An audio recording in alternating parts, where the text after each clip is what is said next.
Hello aspirants, how the josh. Welcome to PCS joss matrix of civil services. उम्मीद करता हूँ आप सभी अच्छे होंगे और सिविल सर्विस की तैयारी में लगे होंगे।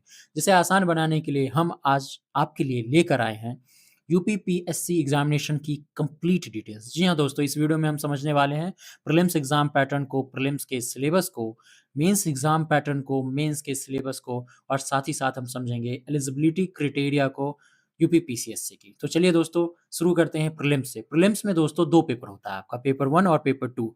पेपर 1 की बात करें तो पेपर 1 आपका होता है जनरल स्टडीज़ का, और पेपर 2 होता है आपका सीसैट का।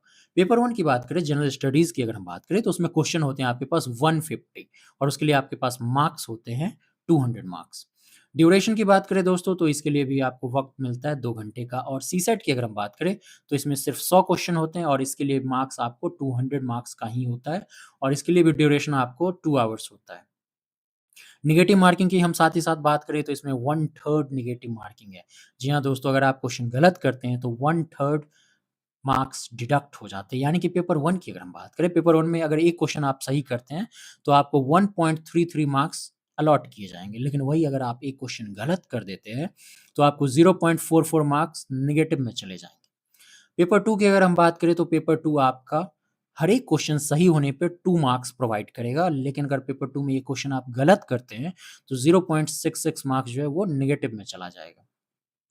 साथ ही हम सीसैट की बात करें, तो सीसैट एक क्वालिफाइंग पेपर है। यानी कि आउट ऑफ 200 आपको सिर्फ और सिर्फ 67 मार्क्स से अबव लाना होता है क्वालिफाई करने के लिए। यानी कि कायदे से देखा जाए तो 33% मिनिमम मार्क्स रिक्वायर्ड होता है, आप सीसैट क्वालिफाई कर जाएँगे।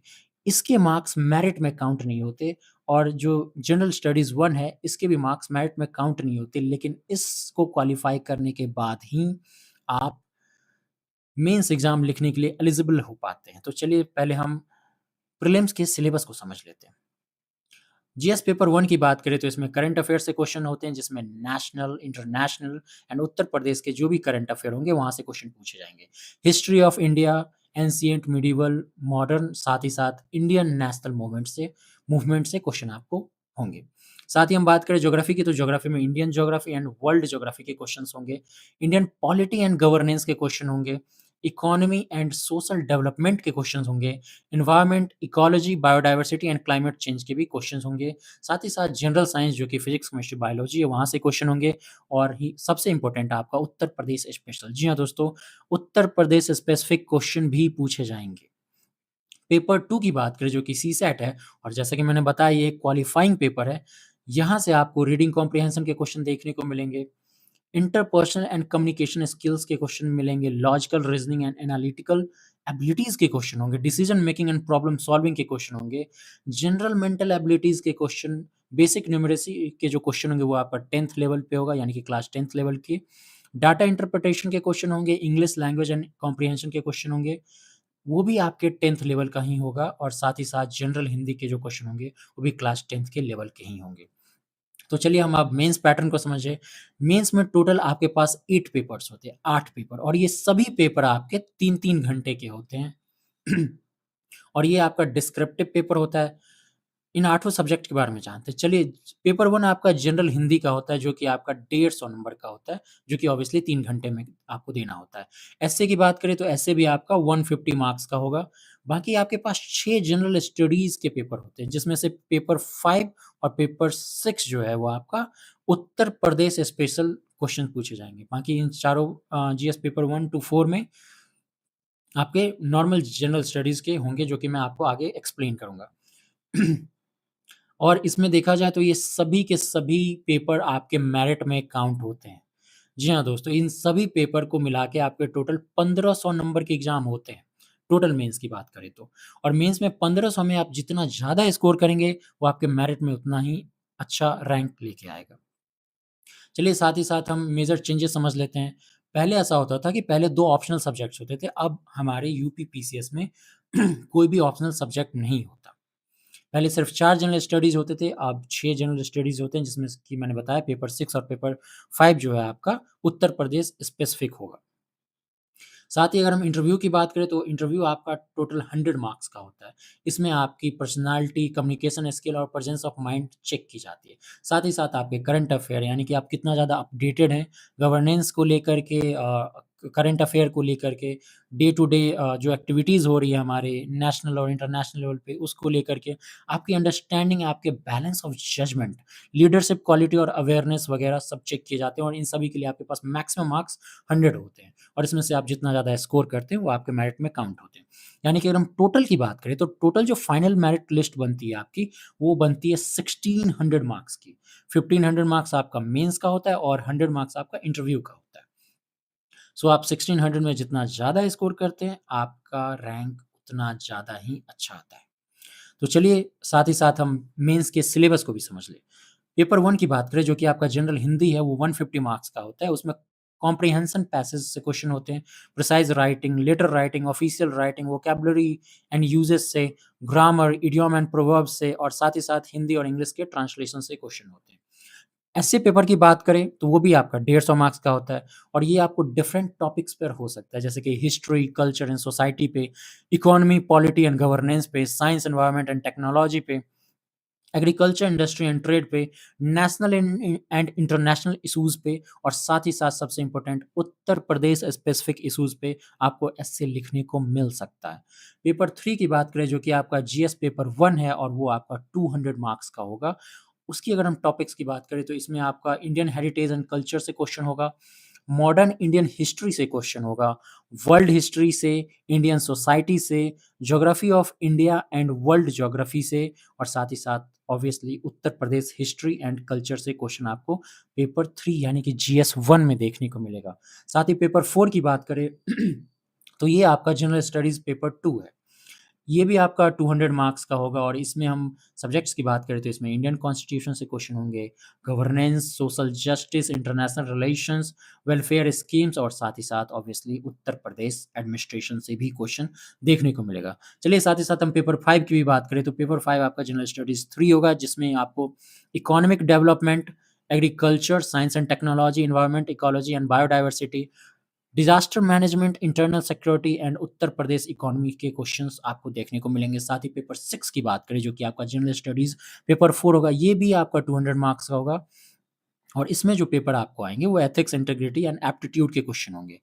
एटीट्यूड एंड इमोशनल इंटेलिजेंस के क्वेश्चन होंगे, contribution of moral thinker and philosophers इनसे क्वेश्चन्स आएँगे, public civil service value and ethics in public administration के क्वेश्चन होंगे। प्रोबेबिलिटी इन गवर्नेंस के क्वेश्चन और साथ ही साथ केस स्टडीज़ के क्वेश्चन आपको पेपर 4 में देखने को मिलेंगे, यानी कि जीएस पेपर 4 में।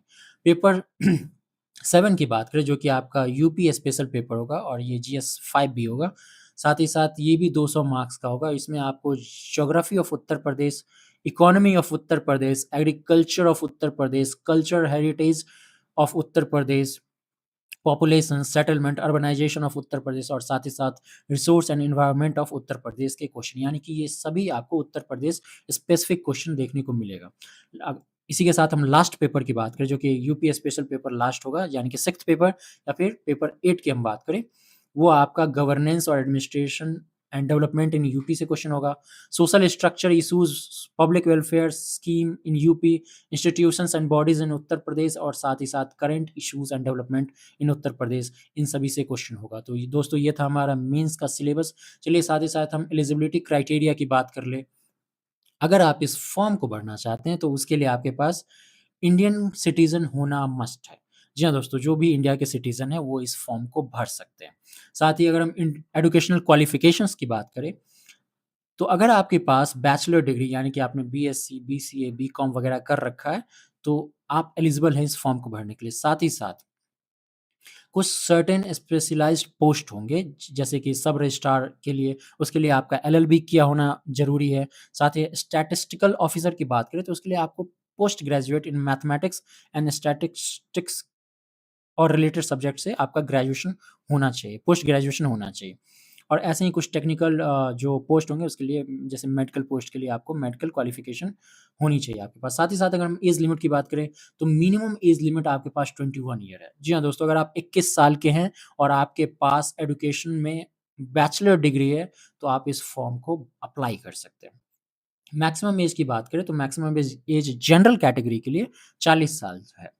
साथ ही हम एज रिलैक्सेशन की बात करें तो जो जनरल और ईडब्ल्यूएस के कैंडिडेट होंगे वो 40 साल तक फॉर्म को भर सकते हैं। जो ओबीसी होंगे उत्तर प्रदेश के स्पेसिफिकली, नॉट ऑल कंट्री, सिर्फ उत्तर प्रदेश के जो ओबीसी कैंडिडेट होंगे वो 45 ईयर तक फॉर्म भर सकते हैं। एससी एसटी ऑफ उत्तर प्रदेश की बात करें वो भी 45 ईयर्स तक भर सकते हैं। एक्स सर्विसमैन, ईसीओज और एसएससीओज जो होंगे वो भी 45 ईयर्स के लिए भर सकते हैं। अगर कोई आउटस्टैंडिंग स्पोर्ट्स पर्सन है उत्तर प्रदेश के, वो भी 45 ईयर्स तक फॉर्म को भर सकते हैं। साथ ही अगर कोई पर्सन विद बेंचमार्क डिसेबिलिटी है पीडब्ल्यूडी, तो वो 55 ईयर्स तक फॉर्म को भर सकते हैं। नंबर ऑफ अटेम्प्ट्स की बात करें तो दोस्तों इसमें कोई भी अटेम्प्ट लिमिट नहीं की गई है, यानी कि अगर आपके पास मैक्सिमम एज के अंदर आपकी एज लिमिट आती है, you can apply for the form. साथ ही मैरिटल स्टेटस की बात करें तो जो मेल कैंडिडेट है अगर उन्होंने एक से ज़्यादा शादी की है, अगर उनकी वाइफ लिविंग है पहली वाली, तो वो इस फॉर्म को नहीं भर पाएँगे। यानी कि आपके पास एक से ज़्यादा मैरिज नहीं होनी चाहिए और एक टाइम पे दोनों वाइफ जो आपके जो होंगे वो अलाइव नहीं होनी चाहिए। फीमेल कैंडिडेट की भी बात करें तो अगर उन्होंने क्या किसी ऐसे इंसान से शादी की है जिनके पास पहले से एक वाइफ है और वो अलाइव है, तो वो भी इस फॉर्म को नहीं भर सकते। जी हाँ दोस्तों, ये एक डिफरेंट चीज़ है यूपीपीसीएस में, इसको ध्यान रखिएगा। और साथ ही साथ इस वीडियो को हम यहीं पे ख़त्म करते हैं और अगर आपको इस वीडियो की पीडीएफ चाहिए तो आप हमारे टेलीग्राम चैनल से जाके जुड़ सकते हैं और करंट अपडेट्स के लिए आप हमारे इंस्टाग्राम को फॉलो कर सकते हैं। तो चलिए फिर मिलते हैं हम नेक्स्ट वीडियो में, तब तक के लिए आप सभी अपना ध्यान रखिए और keep learning, keep growing, keep your Josh high. जय हिंद, जय भारत। चैनल को लाइक, शेयर एंड सब्सक्राइब ज़रूर कीजिए। धन्यवाद।